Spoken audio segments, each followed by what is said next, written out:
morning, everyone. Welcome to the Energy Realities podcast. I'm Dr. Tammy Nemeth. I'm the host today, and we have the TriStar panel. Today, we've got myself, Dr. Tammy Nemeth, and we've got Mr. David Blackman, who's in Texas. Hey, David, how you doing? Just wonderful. It's a beautiful day in Texas. Had my birthday on Saturday and ready and raring to go here. Congratulations. Did you have a really big birthday cake that started on fire when the candles were lit? No, no, we had a slice of tres leches cake. We were at a Mexican restaurant for dinner, and that was great. Wow, that's fantastic. Sounds good. We also have today Mr. Stu Turley, the most amazing guy out there in the energy space, Mr. Energy Newsbeat. Hey, All Stu, right. how you doing? I'm doing fantastic. It's a beautiful day in the neighborhood. Yay! And it's not too early, right? Do what now? And it's not too early. Oh yeah, this 9 o'clock is. I've been up since 5 working on other stories, and it's kind of funny when you publish a story and you can see who's reading it within 15 minutes. It's amazing. Yeah, that is pretty incredible. Well, today we are going to be talking about all kinds of different things. It's a roundtable. We love roundtables because there's so much happening in the energy space, and I think there's at least 7 things that we're going to talk about today. And I think number one, the elephant in the room, is the deal with Venezuela. So, David, let's start with you talking about this major deal that was announced with Venezuela. Do you think this is actually going to pan out? Is there some instability there that could scuttle things a year or two from now? What's your take? Well, I mean, anything you do these days is anything Donald Trump does. Is automatically subject to being trashed next time we elect a Democratic president in the United States. But this is a contractual relationship um, that involves a 100-year lease related to 17 different oil fields, some in the Orinoco Basin and others in other parts of the country. Um, Supposedly, at least according to Venezuela's own estimates, have $65 billion in proven reserves, which is believable. These are some of the prime oil fields onshore in that country, and going to partner with a private company led by a controversial figure there in Venezuela, who is of course a friend of the president, Delcy Rodriguez, and we'll see how operationally. I think the big question to me is how competent is this company going to be in developing these oil fields, and will it take on partners from go into partnership with some of the bigger companies, the American companies that are already in the country or looking to get into the country. Chevron is supposedly going to announce a deal this week to significantly expand its own holdings there in Venezuela. Halliburton is apparently going to announce a deal to begin oil field operations support in the country or expand its presence there. And so, Hunt Oil Company's in there, Repsol's in there. There's several very sizable companies already in, and others looking evaluating options for getting in. And, my belief is this Venezuelan company, the private company that's being set up to operate these fields, is going to probably go into partnership, do joint ventures with other companies with a lot more expertise and ability to fully develop them as time goes on. But, it's a valid lease agreement. I got into a back and forth with one of these media, every time something big happens and you're on X, we have about 10,000 experts who self-appoint themselves as new experts in oil and gas and start arguing with you about every little thing. And this guy, pointed to a provision in Venezuela's constitution, I think Article 2 talks about the land holdings and mineral holdings belong to the government. They are not transferable to anyone else. And it's like he's saying, well, this is illegal. It's unconstitutional under Venezuelan law. And I'm like, what do you think Delcy Rodriguez and her husband are going to contract, get an oil rig at least and go drill these wells themselves? Venezuela has always done leases with international companies to Yeah. develop their resources, perfectly legal. It's a binding contract. It's no different than the United States doing its auctions in its offshore and onshore federal lands, leasing to private companies to develop the resources beneath them and taking a royalty interest. This one's got apparently a 30% royalty provision going back to the government, which is awfully generous. In the United States, it's either 12.5% or 16.75%, depending on where you are. So that's a very generous royalty deal for the government. It's going to create a lot of revenue, assuming the resources are developed. But we just had the announcement on Friday. There's 1,000 details that are going to have to get worked out. Right now, it's a promising arrangement that is going to, if it does get developed properly, mean a lot of new oil resources, heavy oil resources coming into U.S. refineries that potentially, could go into competition with the heavy oil coming down from Canada. And there's all these dynamics now with the collapse in trade relationships with Canada, all the threats going back and forth from Doug Ford and Mark Carney and Donald Trump, and it just is crazy back and forth. And so the politics of all that could be fascinating, and just another reason for me to wake up in the morning and start writing. So I'm looking forward to it. There's so much to write about, and yeah, I'm glad you laid out a lot of that detail about the agreement. And I'm wondering what either of you think about the historical. It usually has to be the state oil company that has a share, especially since the mid 1970s when they initiated that process of nationalization. Yeah. And so I haven't really looked in great detail on the agreement. So, what is the relationship of this new company they're setting up and the state oil company? In PDVSA, yeah. Mm-hmm. There's no mention of PDVSA in any of it, so that's fascinating to me. Stu, you go ahead. Sorry. SLB is just unleashed 15 rigs to start working on this out of cold storage. So when you bring a rig out of cold storage, A, it means that something's coming. B, Chevron has hit about 1.1 million barrels per day because of their work. They're wanting to bump another 3 million on top of this, or ballpark, whatever the number is. So you take a look at this, the dynamic of this coming at this particular moment in time is very critical. And David, your comments are all fantastic. And I don't mean to be nice this morning. It is Monday morning and I need to be mean, but I'll tell you, old Doug Ford needs to absolutely put a muzzle on his mouth. He is absolutely not a very smart man. You sit back and take a look at this. He is approaching Ed Miliband status of being a Muppet.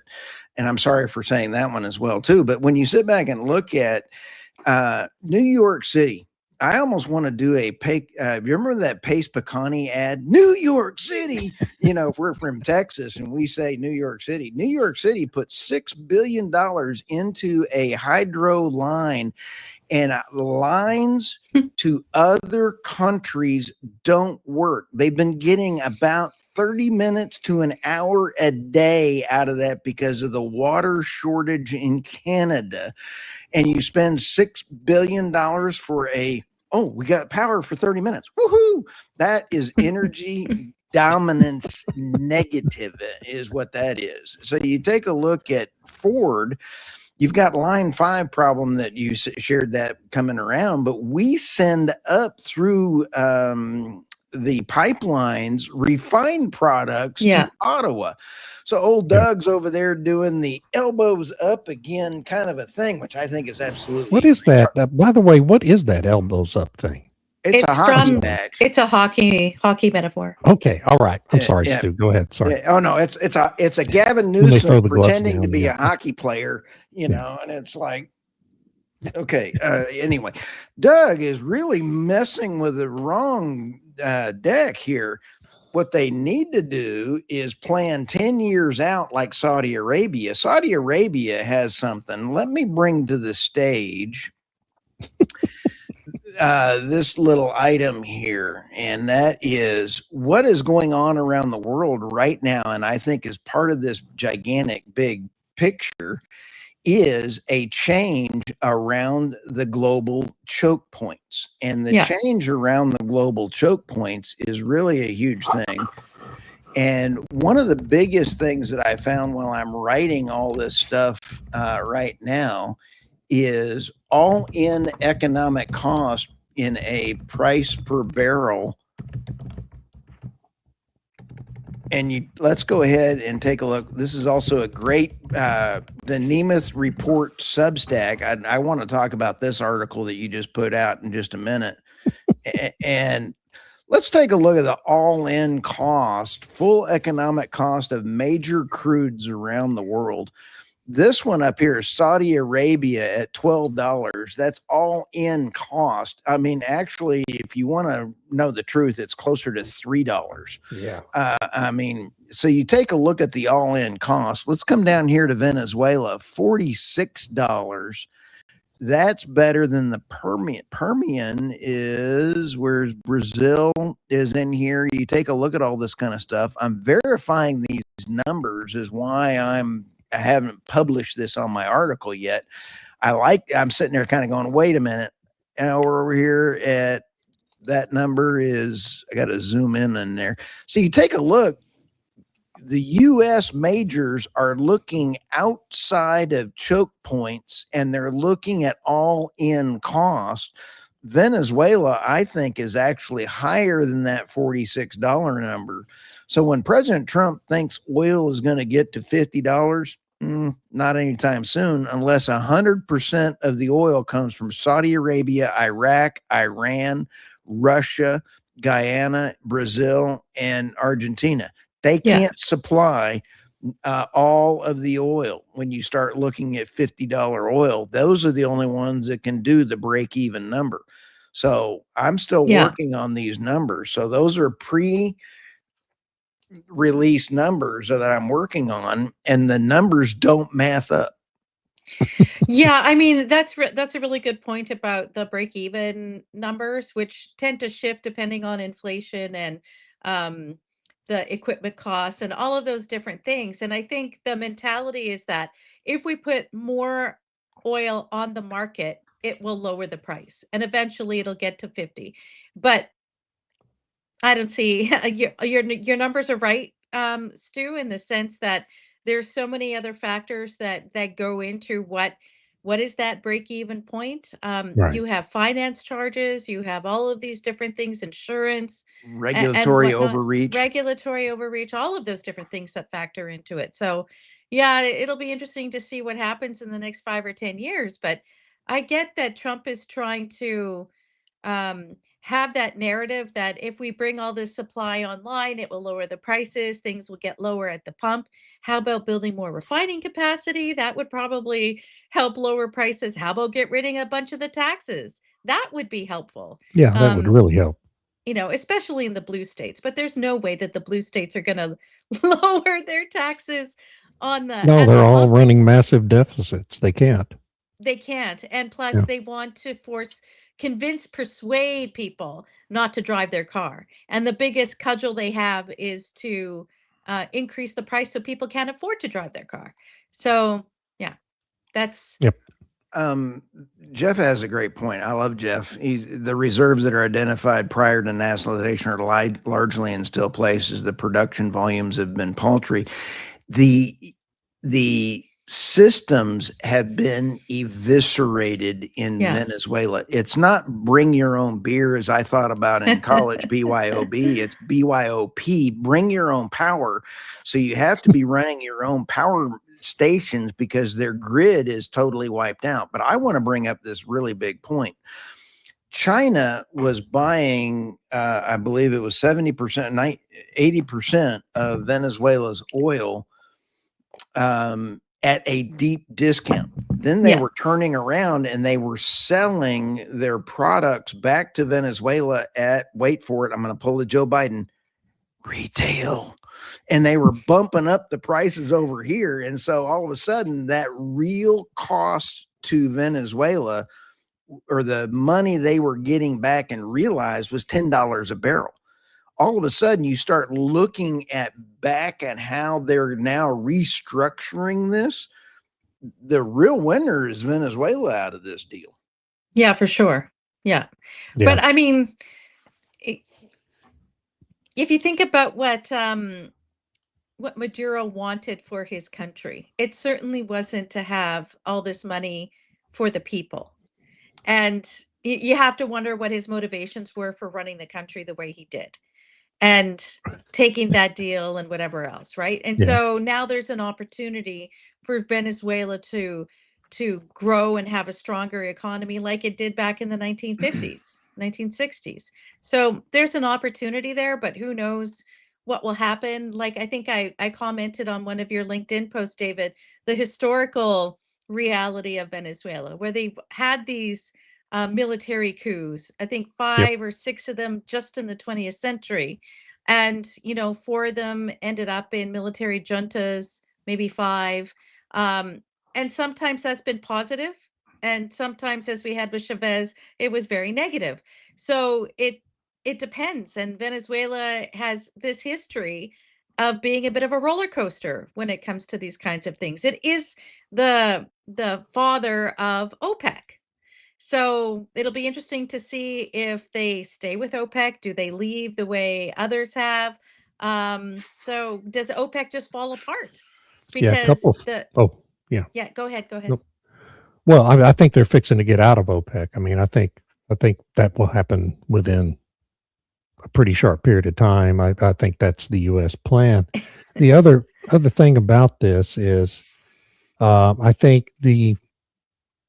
I believe, and it's just me speculating, okay, nothing else on it, but I think if the United States is going to have an ownership interest in 65 billion barrels of proven reserves, which means there's well over 100 billion barrels down there, you're probably going to end up, I think it's going to be a requirement by the U.S. government to have a security presence in that country to protect those assets. Because this is a major national asset now, even though you don't own, it's a lease. It's not being just transferred to you. You got to perform and operate and drill the wells, but it's a major national asset. And the United States is going to insist on a security presence down there in the form of military personnel, which is going to act, in my view, as a major inhibitor to future military takeovers of the government. And so, whether that's right or wrong, and I'm not saying it's one or the other, I think it's going to be a thing. It's just going to be reality on the ground.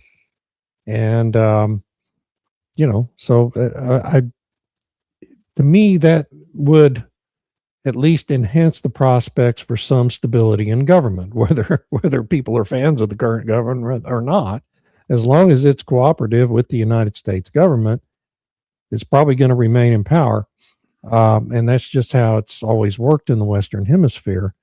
If we elect a Democrat in 2028, then it's going to be really interesting to see what they do with this deal, because, it's got Trump's name attached to it. And, you've got candidates running for president who are swearing to blow up the ballroom he's building. Okay. If they get elected, crazy, insane things like that. So, it's none of it's written in stone right now. And there's a lot of things that have to be worked out, but at least as a deal, it seems legal and, promising, at least, to enhance the wealth in that country and also the energy security in both countries. So But that's all we can say about it for now. I think you can't know what the future is going to hold. No, Oh all we yes, can, Aslan. yeah, that's a good point. Um, and then U.S. security presence in Saskatchewan.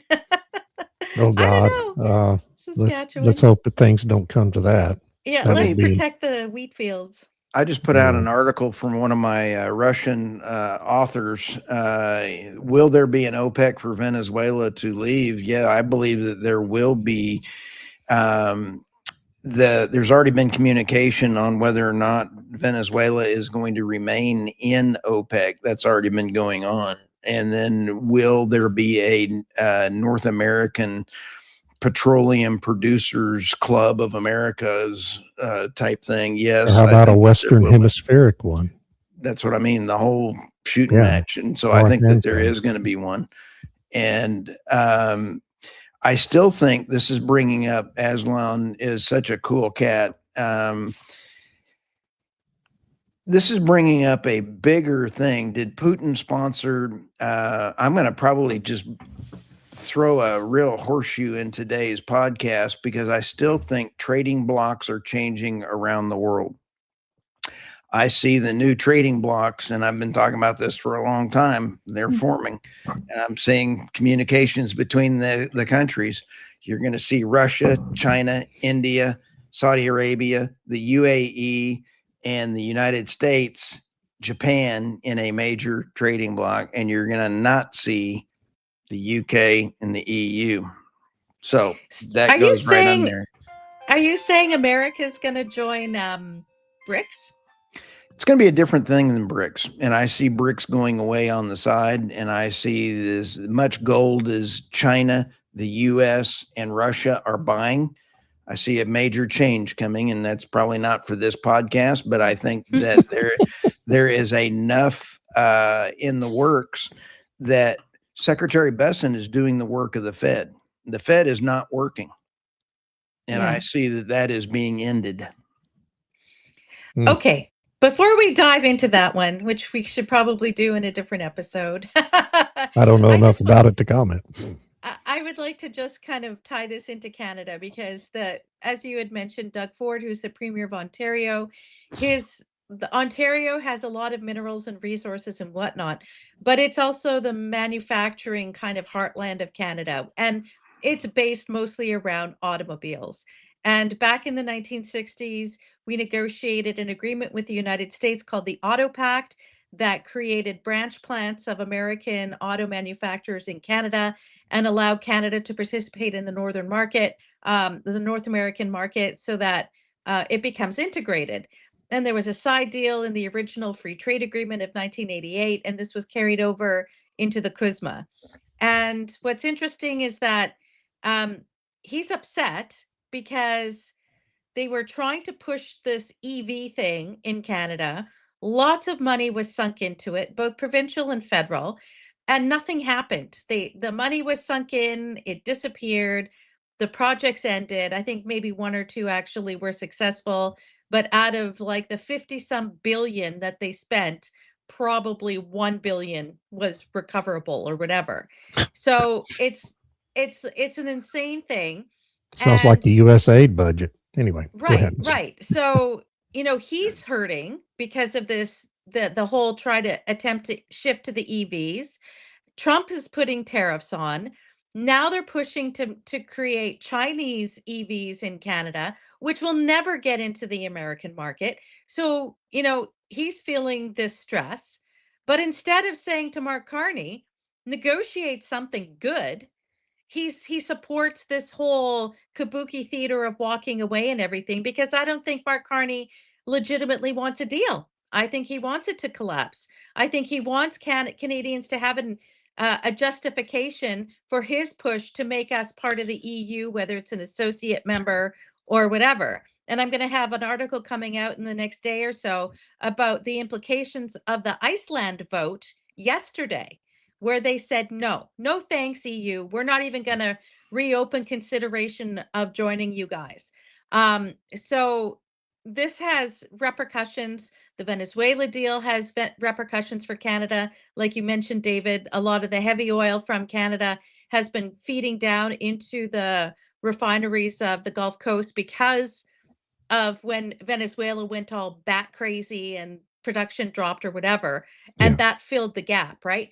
And but this also plays into Carney's hand because if you look at all of these different climate finance rules and everything else that will discriminate against energy companies, he doesn't want the oil sands to be expanded. He just wants to phase them out. So, but as long as there's an American market that's booming to ship to, there's an excuse to expand production. But if you cut off those pipelines, and you really slow down how much gets exported out to Asia, then there's no need to expand oil sands Right. production. And it gets shrunk, it gets phased out, and this plays into his larger net zero goals. We're seeing the death of Canada as we know it in real time. And Canada, Aslan again, Yeah. Canada will be part of the CCP, not EU.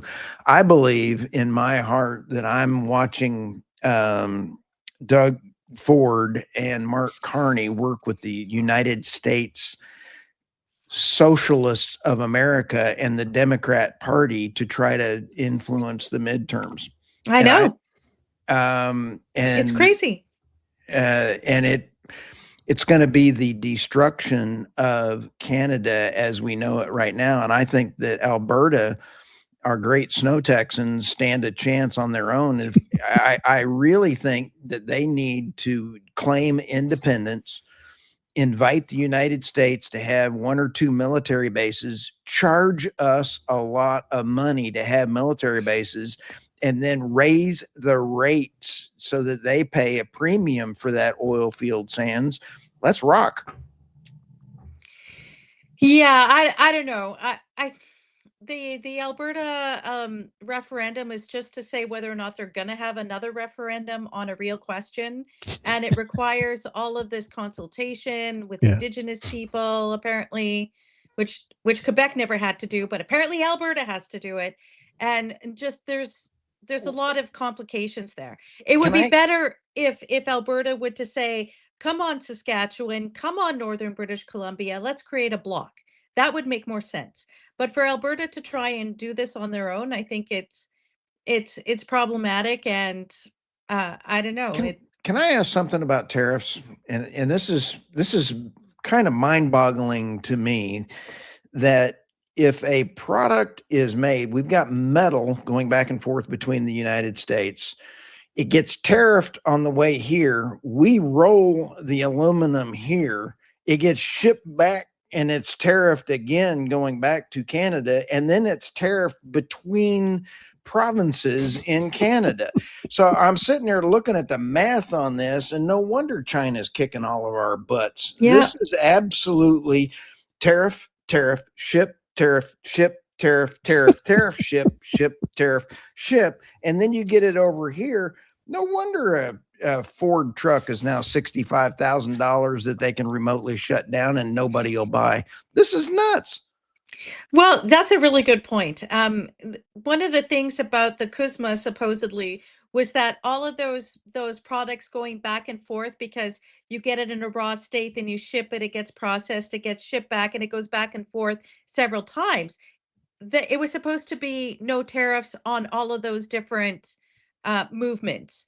But with this new structure, I don't know, seems to be, Canada's tariffing themselves. well, yeah, we have the most terrible interprovincial trade barriers you've ever heard of. Like, it's Yeah. insane.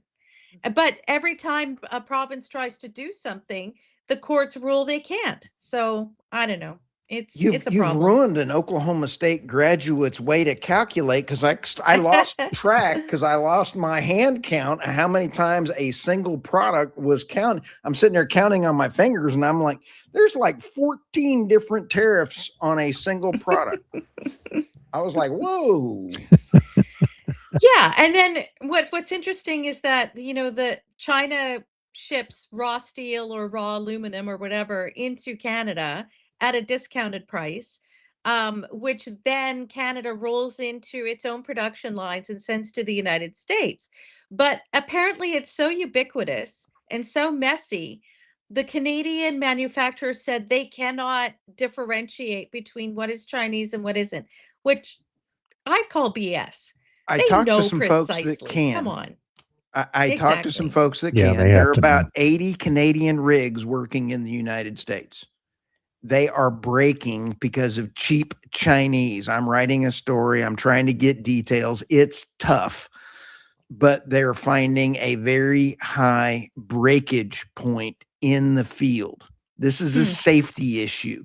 Yeah. So when President Trump says Canadians are flooding the US market, they are flooding the US market with cheap timber from China. I did not have this one on my bingo card either. Cheap timber from China. Yes. Wow. We'll figure that out. The lumber market is now infected with Chinese market influx. So is the steel. So is everything else. So Mark Carney, in his trip to China, signed a deal that he will not share with the Canadian people. This is traitorous behavior, in my opinion. And he has 90% of his holdings in the United States. Yeah, I know. So one of the interesting things about this whole trade issue is that there's 3 by-elections today in Canada. Yeah. Yeah. And it's very coincidental that he was dropping in the polls. People were saying he wasn't doing enough to push back against the United States. Then suddenly, pulls makes these ridiculous claims about what was going on with the trade negotiations, claims that, we're at war with America and all that kind of stuff. I mean, what's the point of having that kind of rhetoric, really? And then at the same time, Mark Carney's going to have this huge investment conference promoted by the federal government in September in a couple of weeks. And the head of Invest Canada resigned suddenly on the weekend.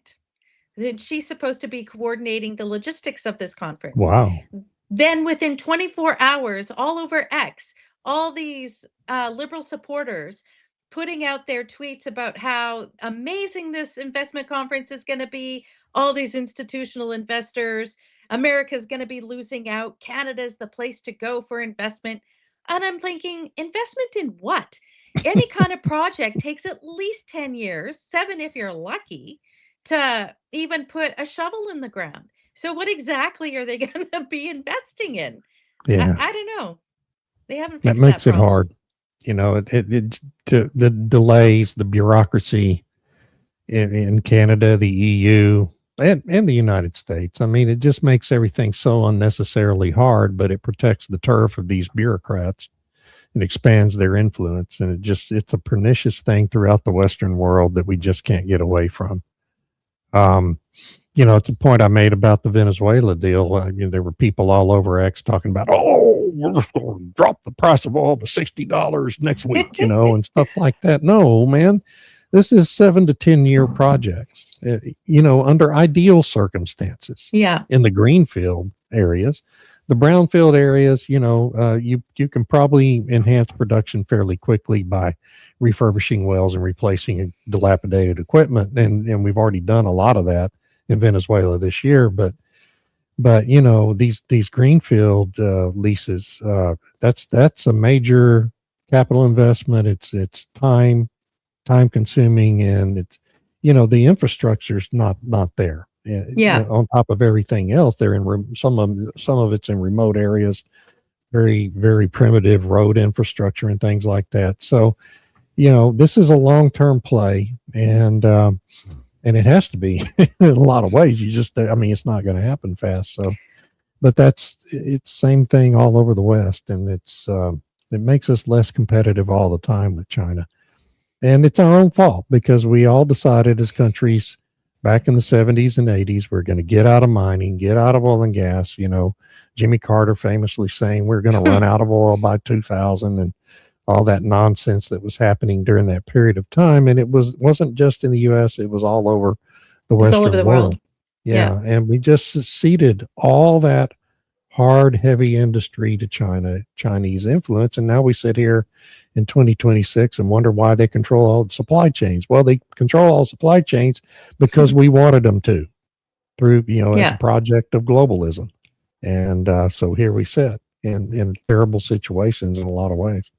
Yeah, and a big part of it is the whole net zero push, where because of emissions and because of environmental regulations, which were overly stringent, I think, in a lot of different ways, that didn't need to be, and it usually relating to emissions profiles and whatnot.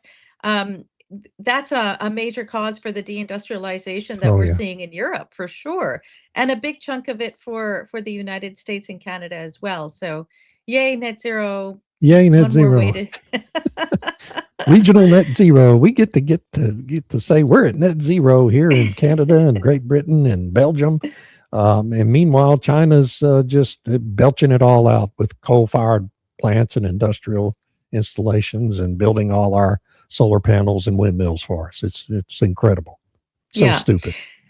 So I kind of want to pivot a little bit. It's related. It's about Trump trolling Canada with changing Lake Ontario to Lake of America or Lake America or whatever. Yeah.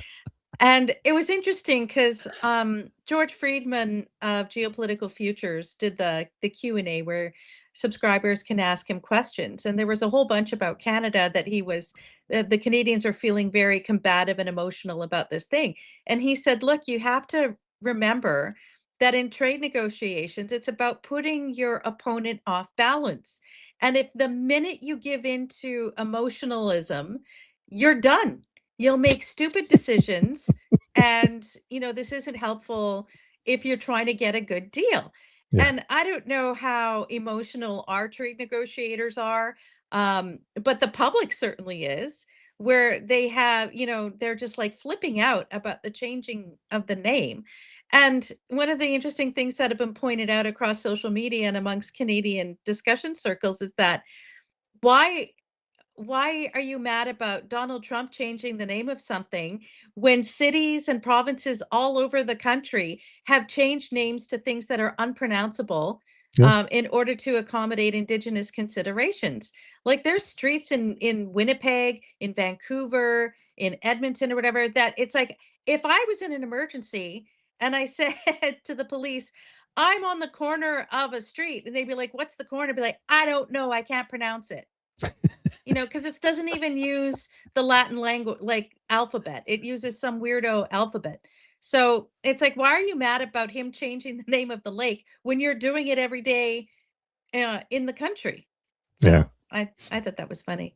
My favorite thing was we're going to rename Canada geese Donald Ducks, which was pretty good. But That was a you good know, one.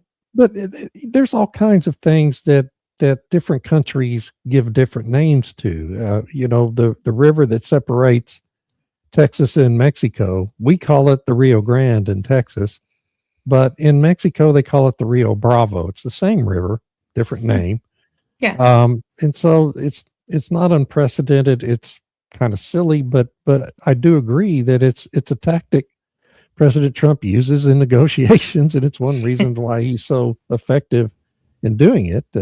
Throwing out all these things to keep the counterparty off balance and Yeah. making bad decisions, and it works for him in a lot of ways. I don't think Lake America is probably going to stick for the long term, but I did notice Google Maps made the change Yeah. But when the Apple government didn't. did. So Yeah. Apple what's that, didn't. Stu? Apple didn't. Apple didn't.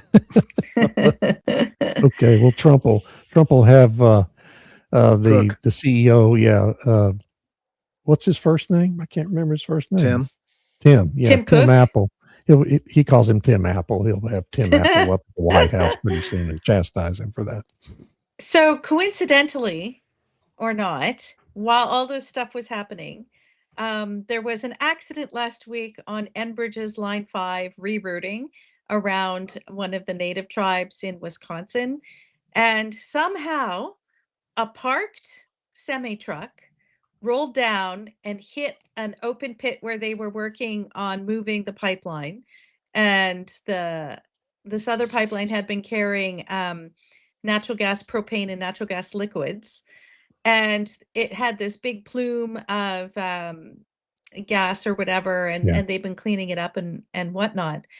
But at the same time that Canada's trying to um, create a new pipeline that will run from Alberta all the way to Ontario without going through the United States, this incident happens, and the native tribe just happened to have a drone ready to go um, within not too long of the incident happening, and took these drone pictures or whatever that have been circulating in different newspapers and online and whatever.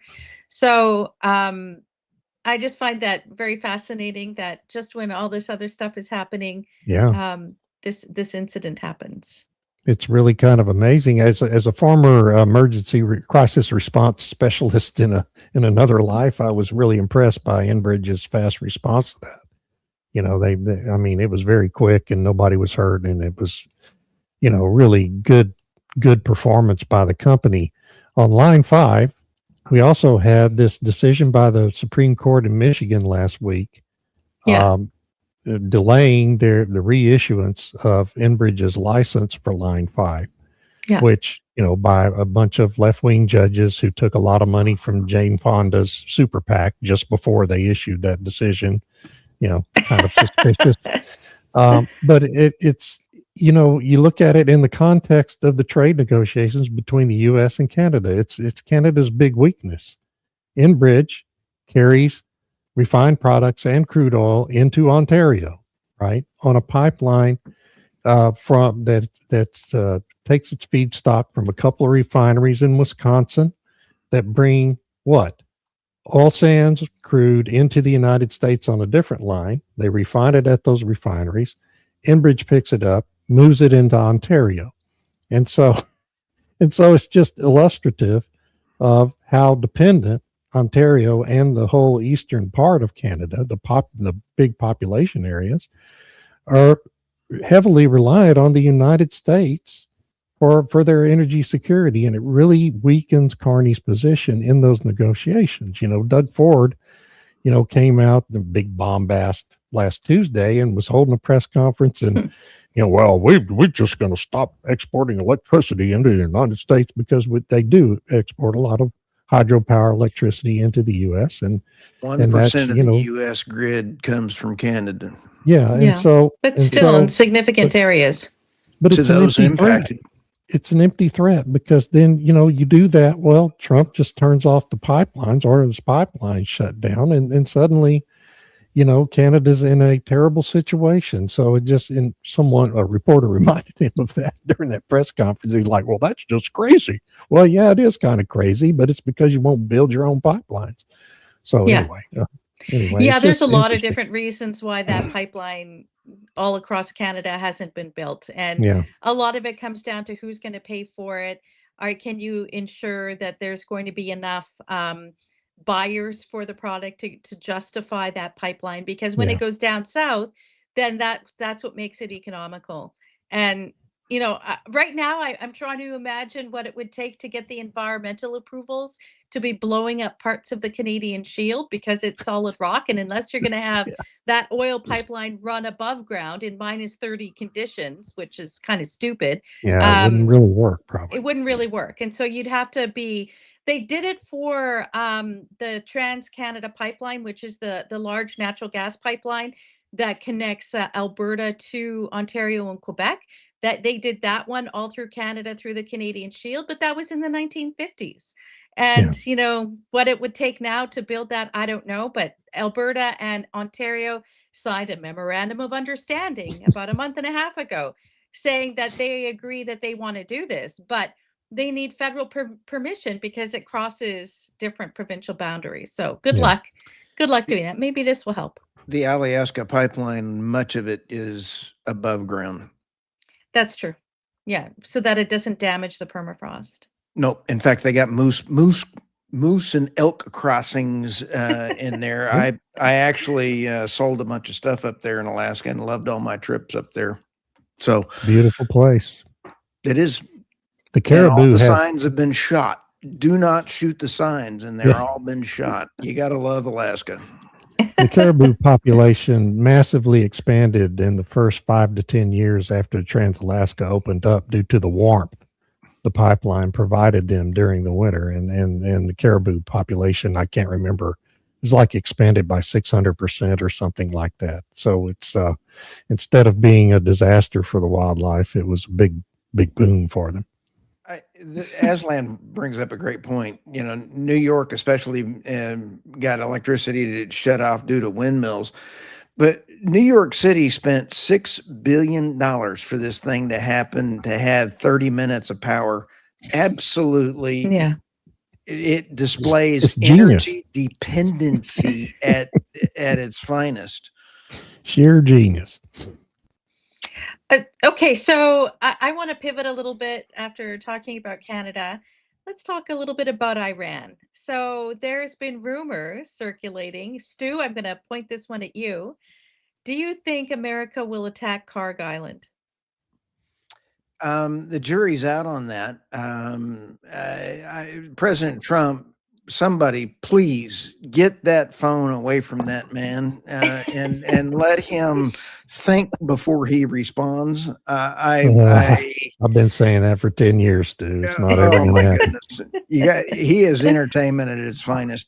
Here's my take on this. I actually have said the only way to end the IRGC's control over their country is to take control in the Venezuela style of that. Look what's happening with Venezuela. Yeah. We're seeing long-term contracts. We're seeing things play out. Look at Iraq. Iraq now has Exxon, Chevron, a couple other major countries. They have a pipeline going through Syria now. They have discussions. They have the pipeline extension with Turkey. They are now moving away, and they are now throwing out the Iran leadership that was controlling their country. So, no, there is a lot of things going on. Do I want boots on the ground? No.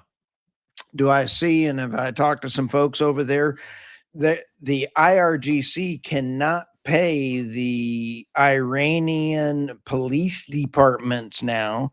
There are major things going on. So Secretary Scott Bessent was one of the most evil financial men in the planet. I would never want to cross that man. Just want to say that publicly, that he should be left alone. And he is not a villain out of a Mike Myers skit going, I'm going to wipe you out. No, this man will wipe you out. He's more like a Batman evil kind of character that will wipe you out.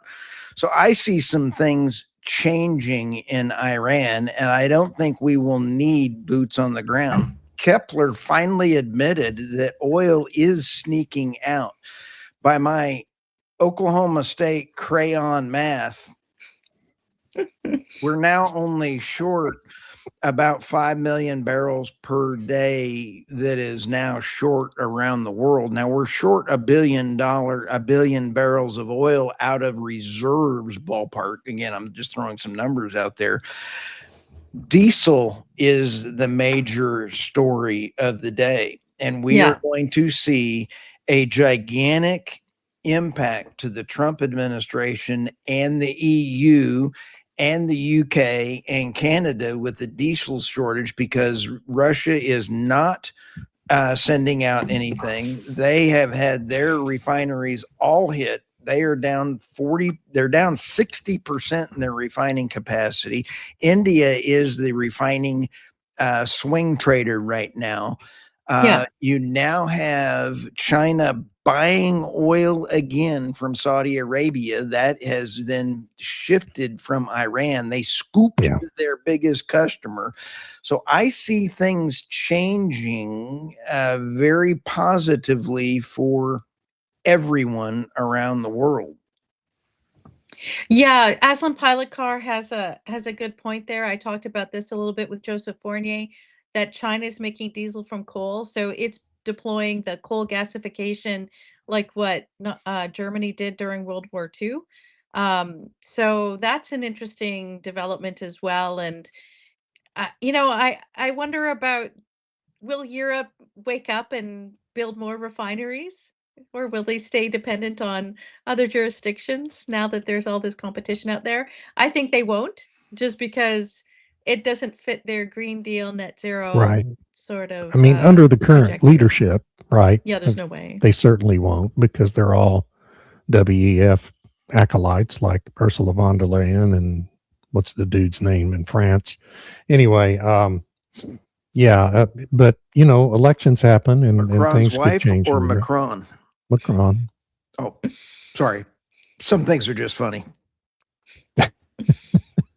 Anyway, I'm being sarcastic. But I'm yeah, not. elections need to happen and good Mm. outcomes need to happen for that to change because, these people are ideologues and they're ideologically committed to this net zero fantasy. And as we see constantly from these left wingers, they never admit they're wrong about anything. They always double down, triple down, quadruple down on the same mistakes, regardless of how bad it makes things for the people that they govern. And that's Yeah, just who they are. yeah.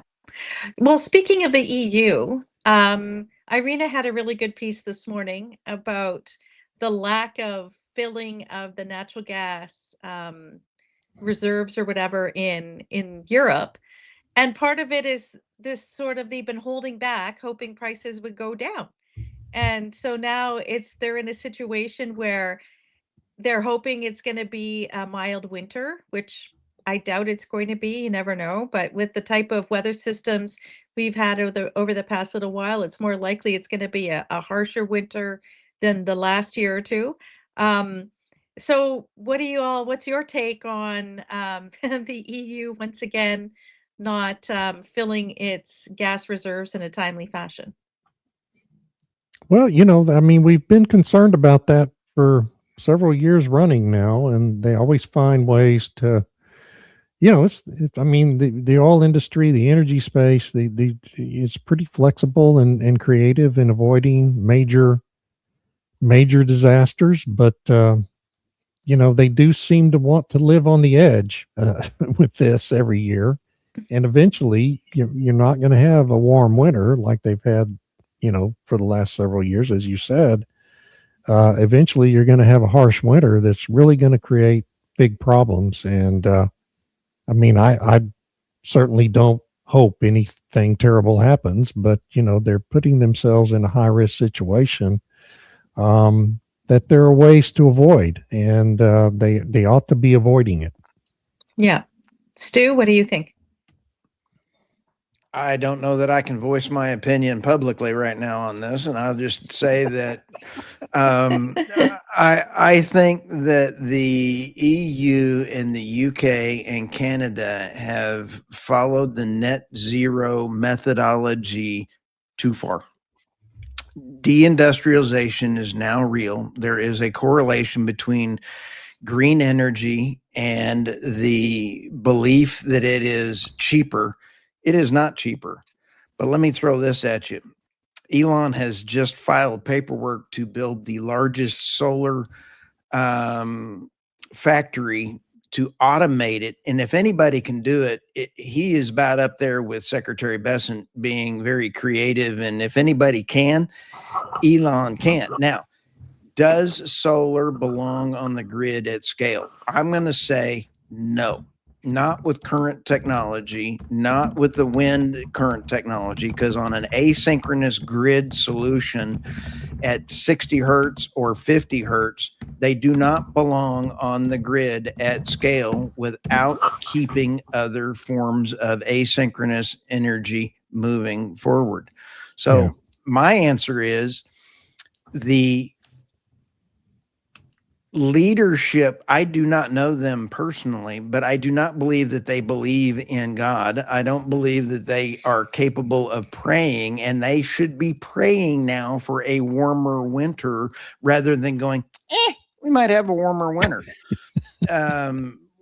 You might not. Energy security starts at home, and they ain't got it. Yeah.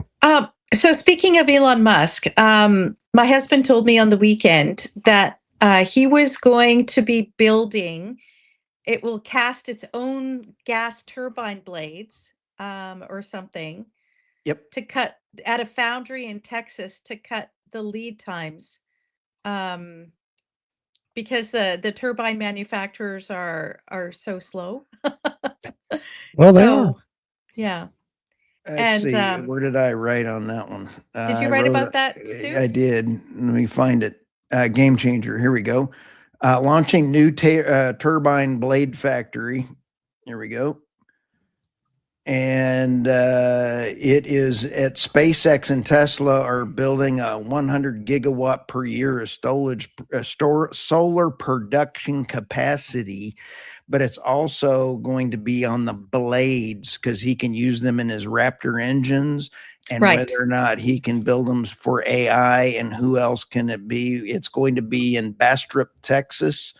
I went through the filings and went through everything else. So that is on energynewsbeat.com or .co.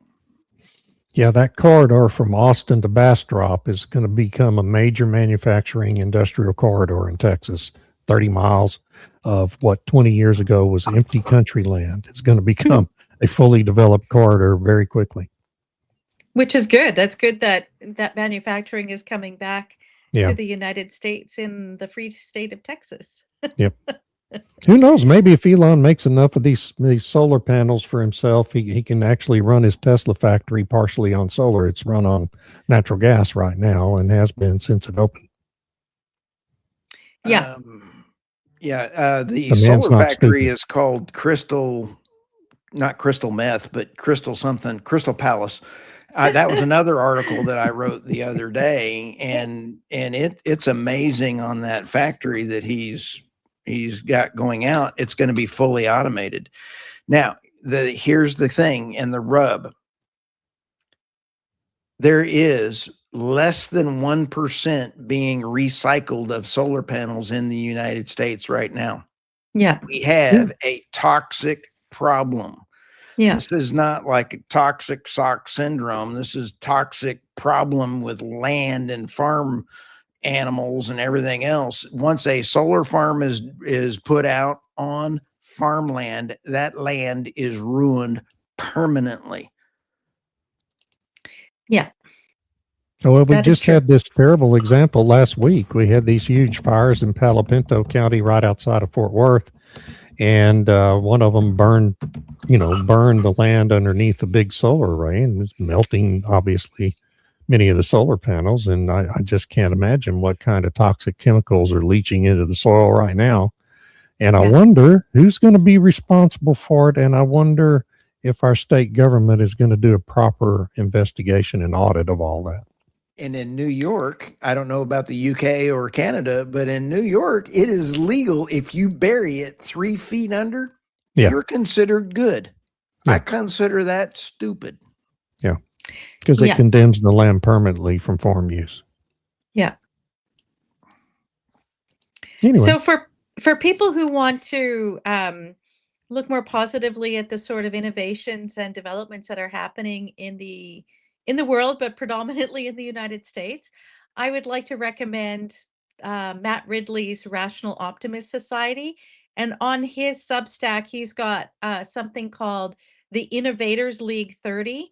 And it goes through all of these really cool innovations and startups that are out there. They're actually making things that are truly innovative and really give us hope for the future, that manufacturing and ideas aren't dead yet in the United States. And unfortunately, I don't see very many Europeans, if any, on his list. But it's a really good Substack, just if you want to have a more positive view of what's happening in the world and the developments that are taking place. David, what's new with your Substack? You want to give a shout Nothing. out to? I've just been writing about the Venezuela thing the last 3 or 4 days. I'm going to try to focus on some other topics this week, but that consumed all of my limited brain capacity over the weekend. Well, it was a big story, and there was a lot to unpack there. Yeah. Oh, I did that Practical Energy Insights podcast, and that Jonathan Pillett is a industry veteran himself, much younger than I am, but he's got 20, I think, years in the industry, really smart guy, a lot of insights of his own. And I recommend everyone follow his podcast out on YouTube. It's really good, and a lot of interesting guests, not including me. Excellent. Thank you. Stu, what's going on at Energy Newsbeat? Oh, way a lot of fun. I just interviewed Jack Prandelli. He is the Merchant News Substack, and he is absolutely a hoot. He's in Switzerland, and we had a lot of fun. Yeah. I had that article on what happens if Canada shuts down the electricity to New York. You got to love having a good conversation around that. But actually have Doomberg coming back on, and the CEO of Jackery, because of all the rolling blackouts threatening around the world and everything else. So that one will be next week. But also, I want to bring up this article from the Nemeth Report Substack. Go to thenemethreport.substack.com. Happen to have you here. By the way, what do you think about Norway breaking ranks? Yeah, so I just put that out today. I was thinking about what Norway's 3 big announcements last week. One, that the green battery, them being the green battery for Europe, is over, that it was a bad idea kind of thing. Then they're kind of screw you to the EU, where they've been lobbying to be able to lift the ban. The EU has a ban on developing Arctic resources. And Norway kind of said, well, you know what? Since you're not listening to us, we're going to go drill anyway. And you're free to buy it or not once we get it out. And then the third one was about their this court challenge that they want to go to the Supreme Court, that these activists are trying to say it's illegal to give any more new oil and gas leases because it violates the Paris Agreement, net zero alignment, and scope 3 emissions. So I look at that as being the first crack in the net zero facade, saying, look, it's unattainable. All of your rules would hamstring us, and you still need us. Like these contradictions just kind of have finally collapsed on themselves, and Norway's been the one to finally say these contradictions can't continue. So please check it out. Great stuff. Yes, please check it out. Well, thanks to everybody to all our comments here, the people who tuned in and offered their insights and questions and comments. Love it. And we'll see you all next week. Thanks, everybody. Thank you. Bye-bye.